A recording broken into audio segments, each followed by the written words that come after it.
Good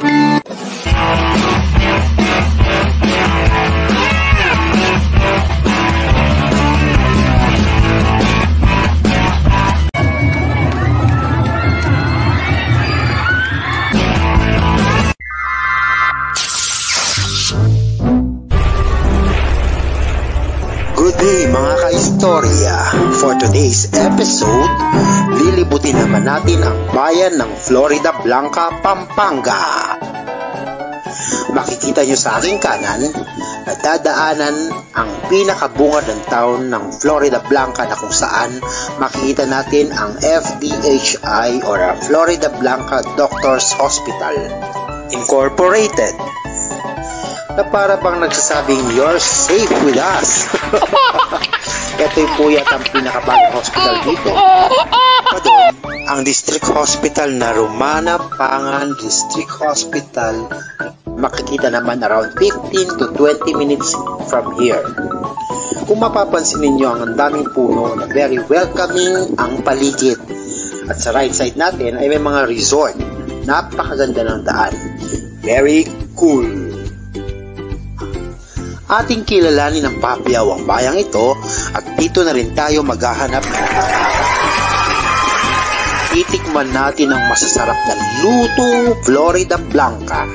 Siyempre, as usual, tipid pero sulit. Mga ka-istorya, bago po tayo magpatuloy, please click the subscribe button para mas marami pang video ang ma-share ko sa inyo, at as well, please ring the notification bell para agad po kayong ma-notify pag may mga bagong videos tungkol sa ating kwentuhan, konting informasyon at ideas na posibleng maging guide natin sa pagdalaw sa bawat lugar na ating pupuntahan.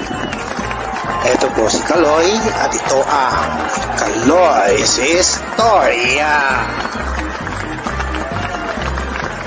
Dahil ginagawa ang daan, di po tayo makakadiretso for some reasons. Road is under construction, so our taxes is working for us. Malaking kaginhawaan yan pag natapos. So, yun na nga mga ka-istorya. Kasalukuyan po naming binabaybay ang kahabaan ng Florida Blanca Road, na kung saan kami nga po ay galing Panang San Roque, First Lubao, na siya naming na-share sa inyo sa ating nakaraang episode. Tayo po ay pupunta sa poblasyon ng Florida Blanca. At dahil ginagawa ang daan, iikot muna tayo dito sa Valdez Park ng Guagua. So habang tayo ay nakikiraan, alamin lang natin ang konting history ng bayan ng Florida Blanca, Pampanga. Konting istorya lang ba? Ayon sa aking research or nabasa, ang Florida Blanca ay itinatag noong 1823 bilang Hacienda de Kalampawi ng mga Kastila. Pero noong 1867, pinalitan ito sa pangalan bilang Pueblo de Florida Blanca. Ang gandang pangalan, di ba? Maiba muna tayo. Naikot na rin lang naman tayo mga ka-istorya bago tayo dumiretso sa poblasyon mismo ng Florida Blanca. Daanan na rin natin ang mga tindahan ng mga kasirola, kawali at mga kaldero. It's actually somewhere here near sa Mabikal. Sabi nga ng lola ko, dun nga sa Mabikal, which is malapit na dito sa binabaybay natin, handmade daw talaga ang paggawa nila, kaya super matibay. May mga kaldero kasi alam nyo naman na minsan ilang taon lang wala na, sira na, alam nyo na, pero ayun nga. So dito tingnan natin.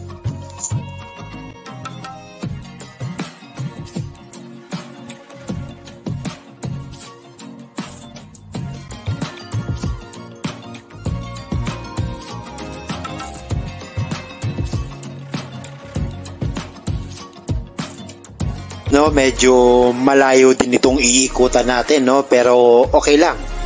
At least mas makakapag-explore tayo mga ka-istorya. At tuloy-tuloy naman ang ating biyahe. At mabalik na tayo sa sinasabi ko kanina. Actually, the name Florida Blanca is a Spanish word for maputing sampaga sa vernacular or local word, and white flower sa English, at sampagita in Tagalog. So, in some minutes, nasa poblasyon na tayo. So, malapit na. At ayan na nga, may mga kaldero. And sana sa susunod nating episodes ay magkaroon tayo ng chance na makakita ng gumagawa nga ng actual, no? Tingnan natin. Ayun, medyo may ginagawa yata sa bandang dulo. So, wala tayong madadaanan dyan. So, we need to go back. Guys, may kaldero yata ang lola ko. Hanggang ngayon, buhay pa. Dito yata nabili yun. Oo, handmade yata ang ano nila dito eh. So, tuloy ko lang ang kwento. Mga kaistorya, napakahitik sa kwento nitong bayan ng Florida Blanca. Nagsimula siyang mamayagpag noong between early 1920s, mga 1919 or 1921, noong ang Pampanga Sugar Mill or Paso Mill ay itinayo sa bayan ng Del Carmen dito nga sa probinsya ng Florida Blanca. Ang Paso Mill ay naging isa sa naging major sugar manufacturer ng ating bansa, kaya naman lalong dumami ang mga opportunities dito at mga pangkabuhayan showcase ng mga panahon yon. Dito din matatagpuan ang Basa Air Base, built during the early stages of World War II ng United States Army Air Corps, formerly known as Florida Blanca Airfield. After nga ng gyera, ito ay na-turn over sa Philippine Air Force noong May of 1947.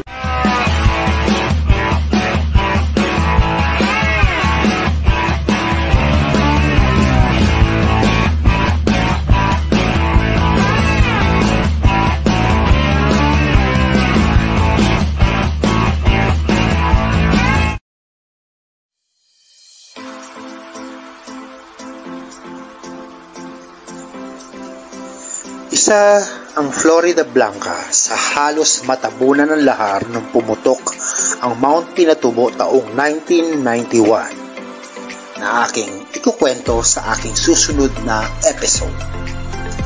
At sa kabila ng lahat, si Florida Blanca ay eto na ngayon. Andito na po tayo sa poblasyon ng Florida Blanca, Pampanga.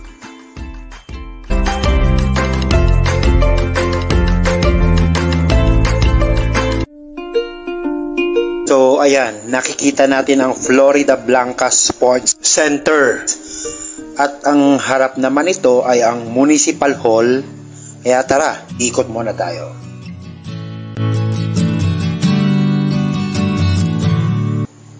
Talaga namang mararamdaman mo ang dahan-dahang paglago ng ekonomiya dito.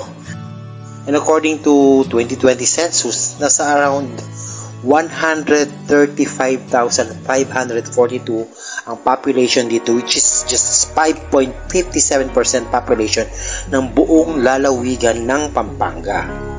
So, malayang-malaya kang gumulong-gulong.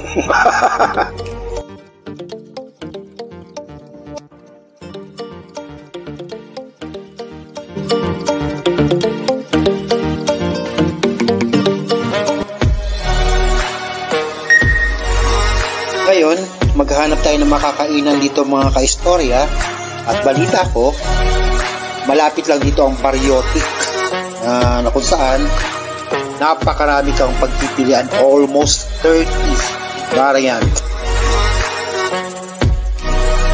Itong Balen or bayan ng Florida Blanca is a first-class municipality dito sa lalawigan ng Pampanga. At nakikita naman natin na very promising ang lalawigang ito. Madami din mga major at mga kilalang establishments na nasa paligid, and approximately 2 hours ang travel time from Manila. Madami ding mga tourist attractions to name a few like Summer Place or sa Palacol, yung mountain ranges, and ang Sumaklab Lagoon na nasa Mawakan. Napakarami pang mga magagandang dito, lugar. Bukod sa magagandang tao, ha? Ang tao, ha?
Mga kaistorya, habang naghanap ng makakainan, tayo muna ay mag-time travel.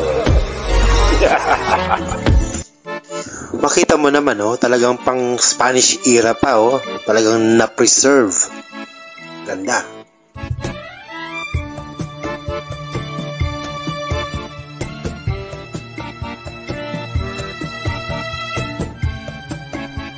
Ayan, at sa likod naman itong bahay na puti, presto,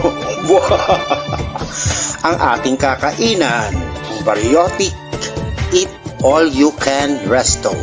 Tara, at tingnan natin kung ano meron sa loob, no? Gutom na gutom much. Pasok tayo. Wow! Ang sasarap! So, ayan mga kaistorya. Nandito po tayo ngayon sa Bariotic Kitchen and Garden. Daily, eat all you can! Ang daming choices. Unli pa ang time dito, so pwede kahit ilang oras ka sa halagang. Search nyo lang kasi, syempre, nagbabago-bago yan. Pero sigurado ako matitikman at papagsasawaan mo lahat itong 30 na iba't ibang klaseng lutong pang Florida Blanca. At ang pangako ko sa inyo, tipid pero sulit.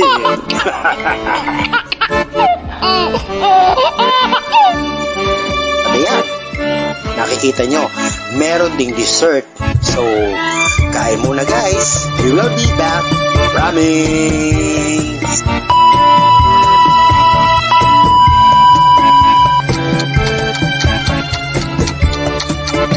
Tama-tama. Yes na. Senyor, mga kaistorya.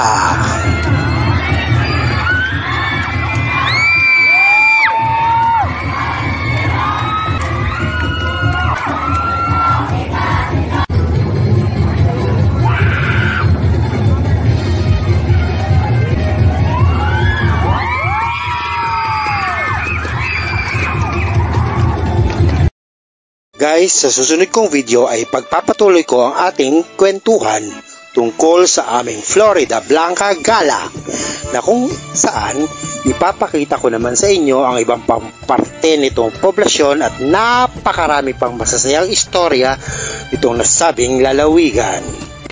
Viva! Viva! Viva Santo Niño! Maraming salamat sa panonood. Ito po si Kaloy. At ito ang Kaloy's Istorya. Viva!